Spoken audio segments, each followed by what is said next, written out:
Hey everybody, somebody asked me to do a look into Meta Materials to see if there is any chance for another upswing. Remember, this is not financial advice, just my own thoughts and opinions. So, Meta Materials had a huge rise in June, hit a high of 21.76 from around the $6 mark, but if you look back even further, it's around the 250 mark. This is in April, so not that long ago. So metamaterials had seen a rise and then a sudden rise to the $21 area and then a drop off currently at 377. Today is July 15th, 2021.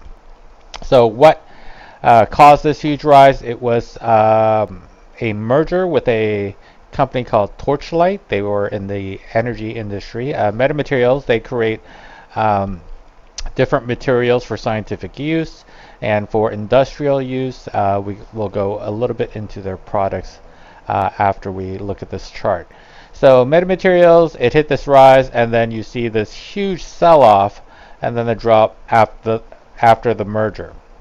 So the merger with Torchlight, personally, I find it kind of fishy, I would say. So metamaterials, they develop industrial materials, and Torchlight is a oil company. So usually when there is a merger, you are looking for synergy. What is the new company bringing, or what are these companies bringing to each other that are going to help respectively? For example, if we were looking at a company like Tesla, if they were to merge with a battery manufacturer, that would be a huge boost. Or if they were to merge with a AI company to help their automated driving, that would be a huge boost for both companies.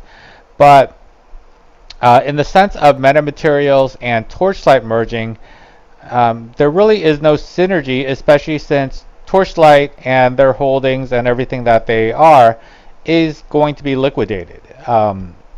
So Meta Materials, for those who don't know, is a Canadian company, and they were not listed on the American stock market. So my take is that they were merging with Torchlight just to get listed on the NASDAQ, where they are currently listed.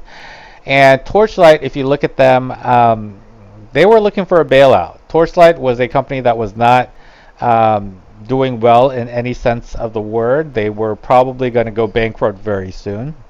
So merging with Meta Materials was a bailout for them.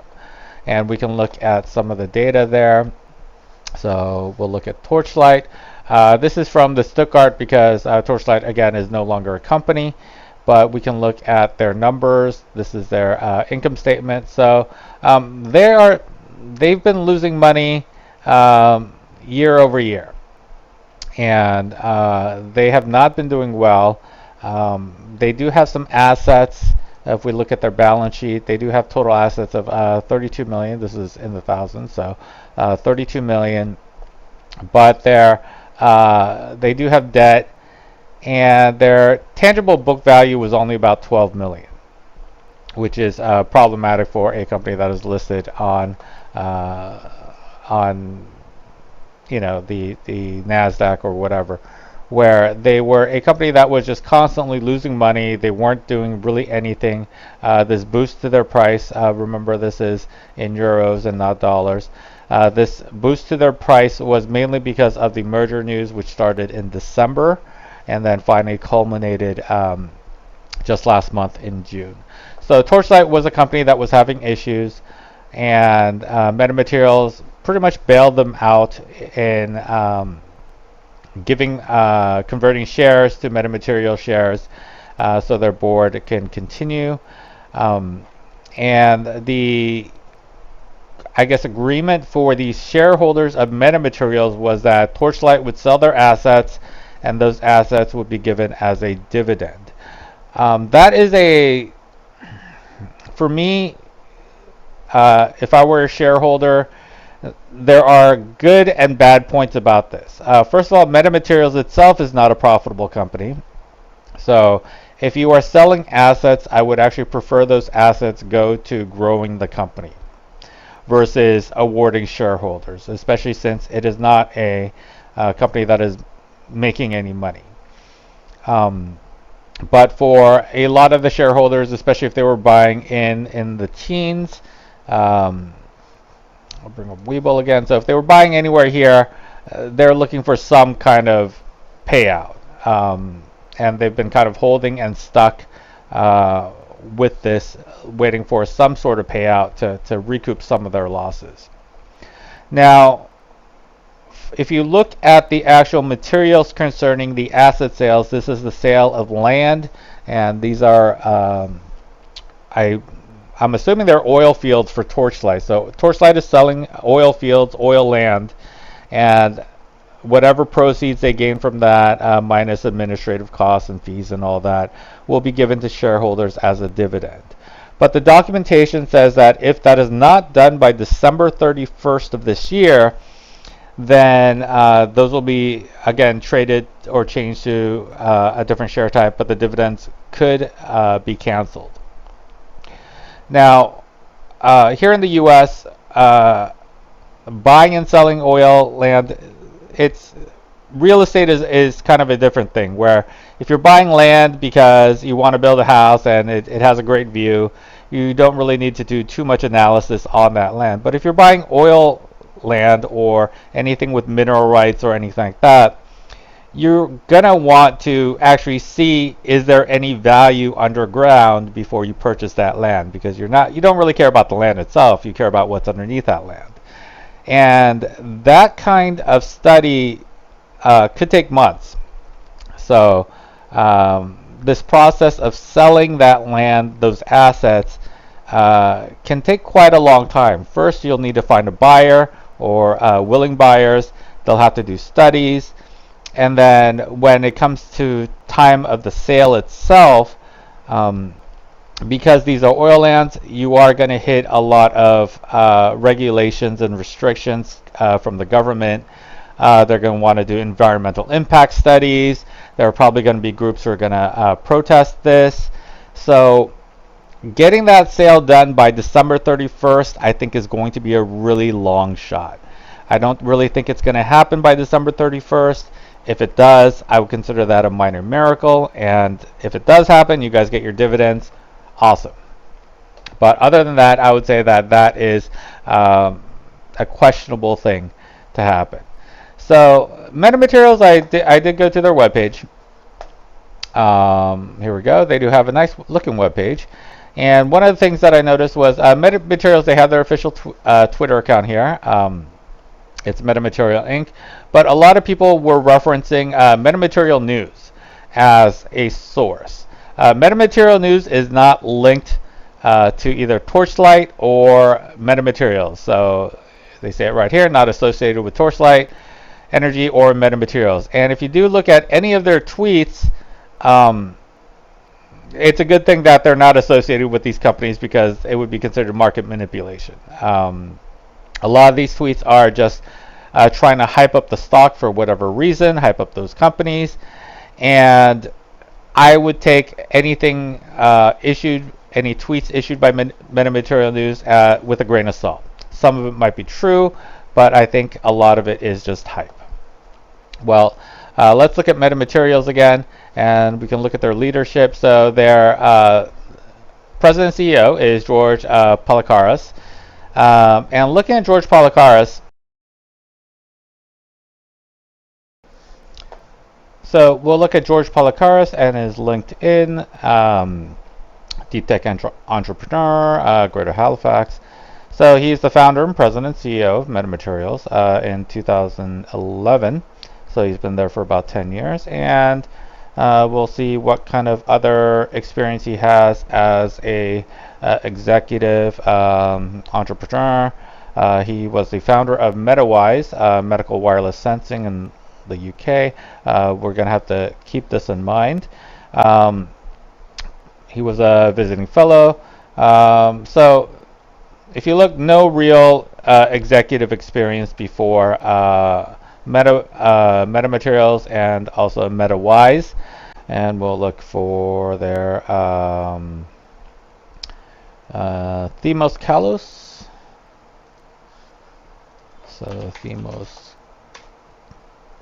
Kalos. Okay, so again, Themis Kalos. So he's the co-founder and chief science officer at Meta Materials. Great. But what did he do before? Okay, so he was a co-founder and chief science officer at MetaWise. All right, same company.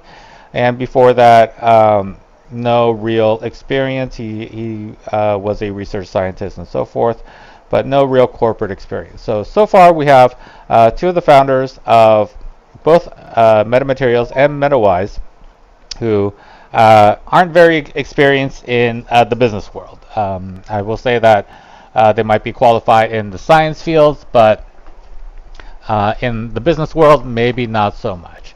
All right, so what is the importance of MetaWise? We can go back to Meta Materials. I'll close this one, go back here, and we can look at their products. And one of their products is called GlucoWise, and this is a blood sugar monitor, which is non-invasive, and it is a sensor which you are supposed to be able to check your blood sugar levels without a pinprick or anything that would be painful or difficult, and it looks like a great product. All right, so we are looking at GlucoWise, and GlucoWise was actually first produced by MetaWise, not Meta Materials. So those two officers at Meta Materials founded MetaWise. They created this product, but this product is still under development, and it's been in development since I've looked back as far as 2014. So in 7 years, they have not been able to really create this product in the way that they envisioned it. So to a certain degree, I would say this is vaporware.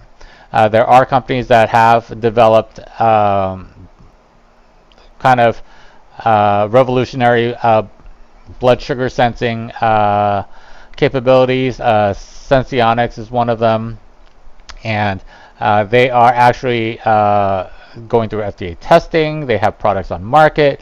So I would say that 7 years to still not get a product even in the testing phase is very questionable. And then we can also look at some of the other things that they do.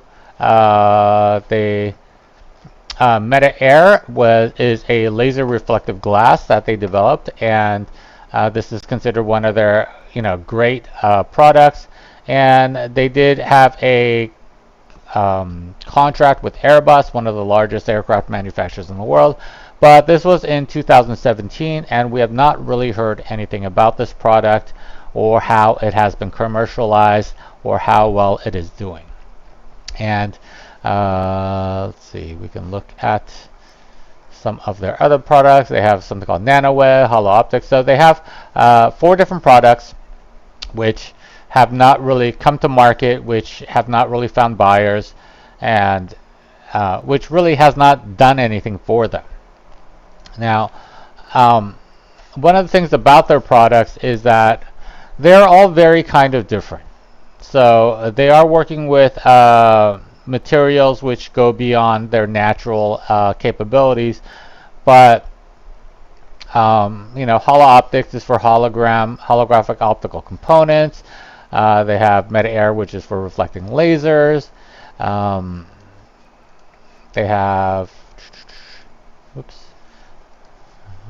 and NanoWeb, which is a conductive film. So they have glass, they have metal, and then they have a glucose monitoring system. So they're kind of all over the place for a company which is starting out. And for a startup company kind of being all over the place, especially when you're developing new technologies, is not really something that I find reassuring. I feel like this company doesn't really know what it's doing. And again, if we look at their actual statistics, they're not doing that well. We can look at their financials, and year over year, their revenue is falling. They did have a better 2017 and 18. I think this is probably from the Airbus contract, but they still weren't really making money. And before that, they have just been constantly losing. They're losing money now. So I think that this company is burning through cash.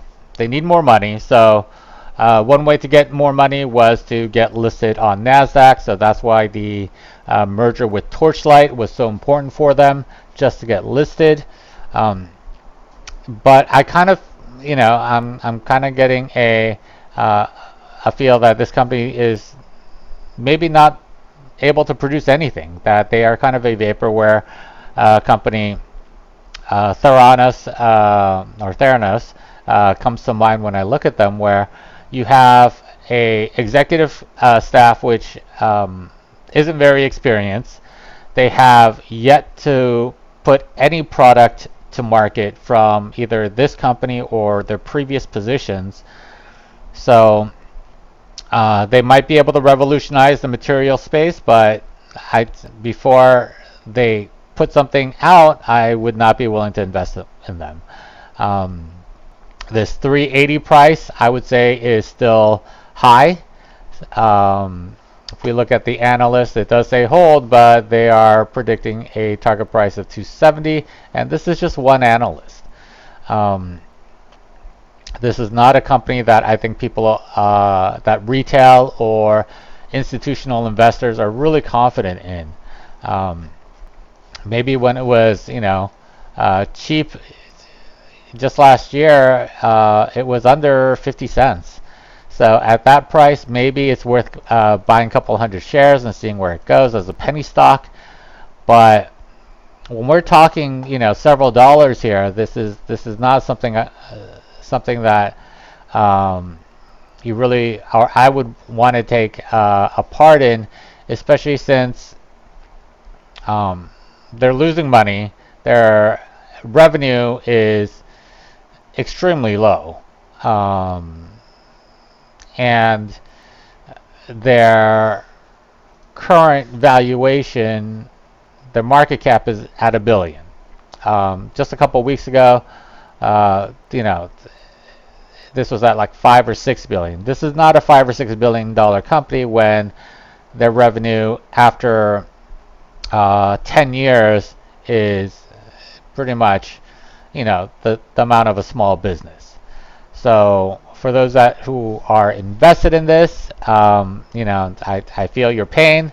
You guys got in at a very high price point, probably during this rise somewhere. If you are up on this, for me, if I were up on this, I would take my profits and move on to something else. If you're down on this, if it were me, I would just take my lumps and move on, because I don't foresee this going up anytime soon. Even with positive catalysts, I think this price is currently overinflated. So yeah, Meta Materials, I don't really see a bright future. So I see this in lines of people who saw the news of the merger, maybe saw the web page, maybe saw those tweets from Meta Material News and got really hyped up to it and bought in, and this looks just like a pure FOMO play to me. So this was FOMO, it got pumped and then it got dumped. And for anyone who is currently stuck in this, I feel for you. It happens. It's happened to me in other positions before. But yeah, that's my analysis of Meta Materials and my thoughts. Remember, this is not financial advice, but just what I think. If you guys agree or disagree, please feel free to leave a comment. And yeah, best of luck to you and good fortune.